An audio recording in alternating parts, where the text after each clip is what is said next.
to another free tutorial lesson. This time around, we're going to be talking about two separate but related concepts, which are both ways to measure the success or failure of a deal, of an investment in a company or an investment in an asset. And as you can see on screen, these are the internal rate of return and then the cash on cash or money on money multiple. So I have here a sensitivity table with cash on cash multiples and then the IRR shown in the middle, and then the years invested on the side. Now, to give you some background information on this really goes back to the overview of the leverage buyout that we went over. And I have all the instructions and guidance about that up here, but the basic idea being that leveraged buyouts and any type of investment with debt takes place because if you, for example, just buy a house for $500, you get rental income from it each year, you sell it again for $550 at the end, you might get 1.5 times your money back, or you might get an internal rate of return here of 9%.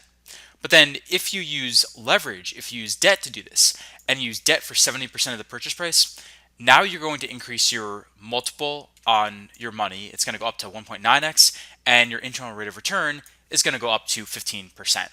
So these are two different ways to measure how well a deal has actually worked. The reason why this matters, and the reason why you have to look at both of them, is because different types of investment firms focus on different metrics. Many firms will care about one of these, but not the other, and some will care about one, but not care as much about the other, and some will not care at all about the other. And so they're focused on finding investments that may yield a high IRR or a high multiple, but not necessarily both together. The key difference is that the IRR, the internal rate of return, factors in the time value of money. So it's sort of like the effective compounded interest rate on investment. You invest $100 today, you get 10% on it, and then that equates to $10. So you take that $10, you reinvest it, you earn another 10% on that, and you keep doing that until the end. Now you know the ending value and you know the beginning value, and so the IRR function tells you what that compounded interest rate actually is. The multiple is a lot more straightforward because it's as simple as you invest 100, you get back 1,000, and that is a 10x multiple. Doesn't matter what the timing is, doesn't matter the period that it was over or the exact dates or anything like that.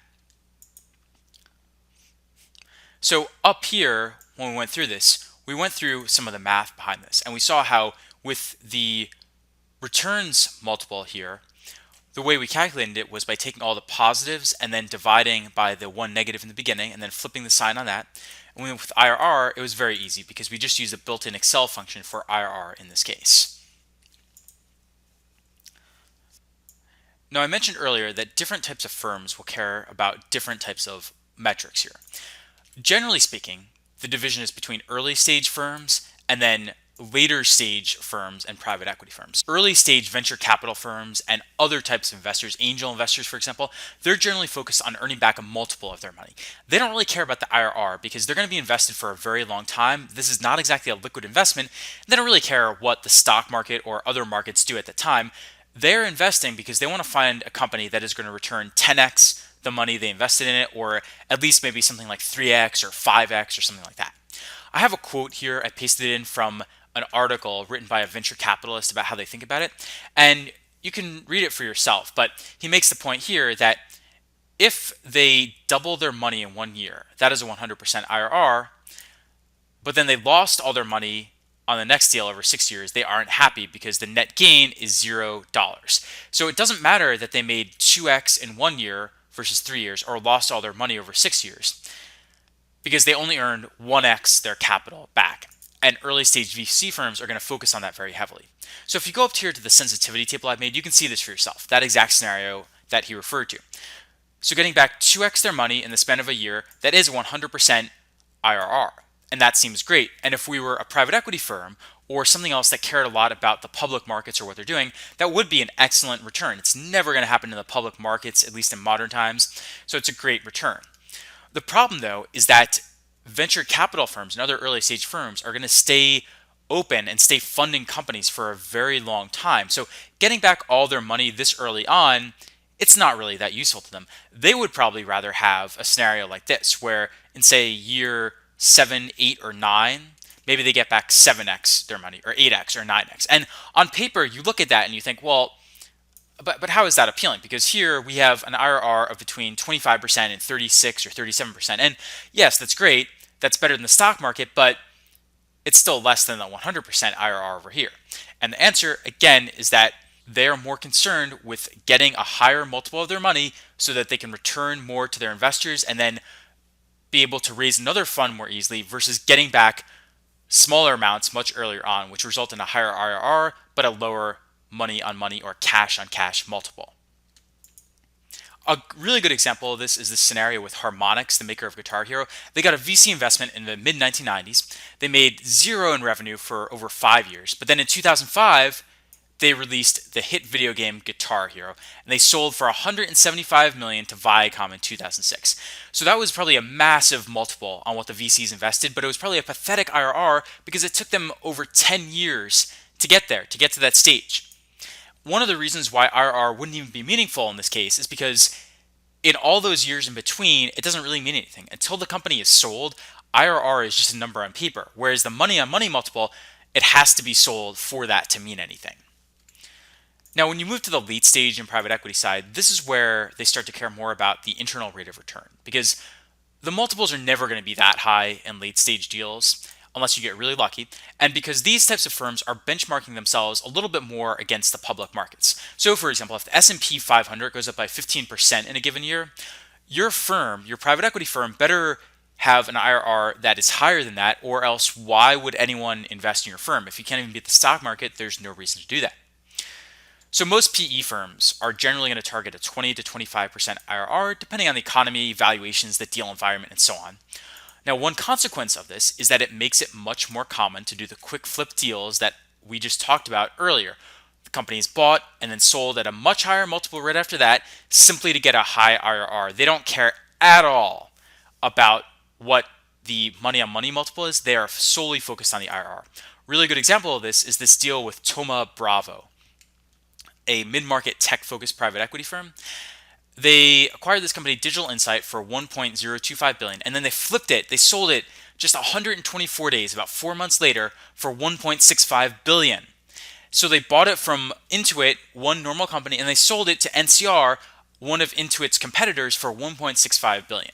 Now, we don't know exactly how that came together, but it was written about in the New York Times and a lot of other publications, so a lot of people notice this type of thing. And I've already done the math for you. In this case, it's actually an IRR of 316%, which is off the charts. That's ridiculously high. Now, we're assuming that they didn't use debt and they had no debt repayment and things like that. So it's probably wrong. It's probably lower than that. But the point is, it's still a very, very high number. But it's only a 1.6x money on money multiple. So just one of the real world differences that you see between these different types of firms. And I encourage you to go up here and play around with this and try entering different numbers, try entering different dates, try entering a different number of years that have passed in between, and you'll be able to see what all the numbers here come out to in the sensitivities and also up here when we calculate the IRR. So how do you actually use these metrics in real life? To illustrate that, I'm going to show you two different models. One is a growth equity and venture capital model for the software company Atlassian based in Australia, and the other is this leverage buyout model for J.Crew. We've used some of these in our examples before. Now for the Atlassian model, over here we have money on money multiples and the IRR calculated at the end. Excel invested in the company in 2010, and we assume in this model that they hold their investment for about 8 or 9 years, and they sell it in 2019, somewhere around then.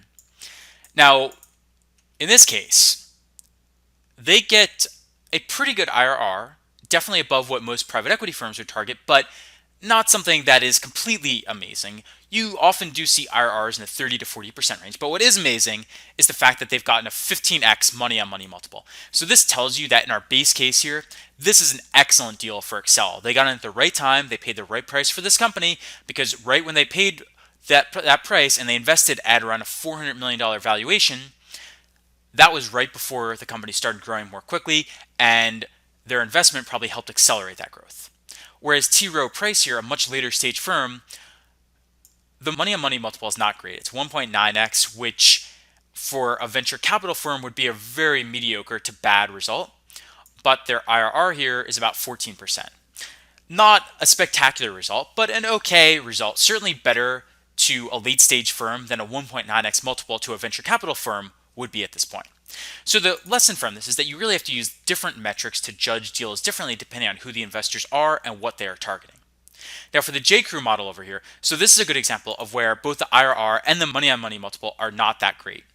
The problem here is that although the IRR is not terrible, this is really only about on par with the stock market returns on average over the past 100 years. So it's not a total wipeout, it's not a disaster, but looking at this data, a limited partner, an investor in the private equity firm would probably say, well, why are you doing this deal? If it's only going to give you a return of between 12 and 13%, why bother? Yes, they get back about twice their money or close to it at the end of the period, but private equity firms don't really care about the money and money multiple. They care about that IRR because they are competing against the public markets. And of course, you can look at all these in different sensitivity tables, as we do in both these models for J.Crew and for Atlassian. So just different ways to view the deals and different ways to look at what types of metrics matter to which types of firms. So what are the key takeaways from this lesson? Well, number one, IRR and cash on cash or money on money multiples are related, but they often move in opposite directions when the time period changes. To see an example of that, just go up to the sensitivity table. Yes, when the year stays the same and the multiple at the end increases, yes, the IRR also increases. But when the number of years increase, the IRR actually goes down. When it decreases, the IRR goes up, regardless of what the money on money multiple is. So you can easily have a case where, say, the multiple is, let's say, 5x, and we get that in year 4, after 4 years of investment. We get an IRR of 50%. And then let's say the multiple goes up to 10x, but it takes us 9 years to get there. Well, now the IRR is going to be only 29% as opposed to 50% or 49%, whatever it was before, because we've taken additional time to actually reach that stage and sell off the investment. Different firms target different rates and metrics. As I said before, VC and early stage firms tend to target multiples. Ideally over 10x is what they're looking for, but sometimes if they are making more of a later stage investment, it might be more like 3 to 5x. And then PE and other late stage investors tend to focus more on IRR and tend to target something in the 20% plus range. The calculation itself is fairly simple for IRR. You can use the built-in Excel functions. For the multiple calculation, you have to sum up the positive returns or cash flows and then divide by the negative returns or cash flows and flip the sign. And you can look at this in the Excel file here. And then finally, when you judge deals, you generally want to focus on multiples for earlier stage deals and for VC and angel investments and things like that. And if you're pitching to VCs to fund your company, for example. Whereas if you're looking at later stage deals or you're thinking about a private equity deal, you're going to focus a lot more on the IRR and what that could mean to the firm. So that's it for this lesson. We'll be covering more on these topics of IRR and money on money multiples and different ways you can divide and break apart this data and look at what is driving these metrics in upcoming lessons.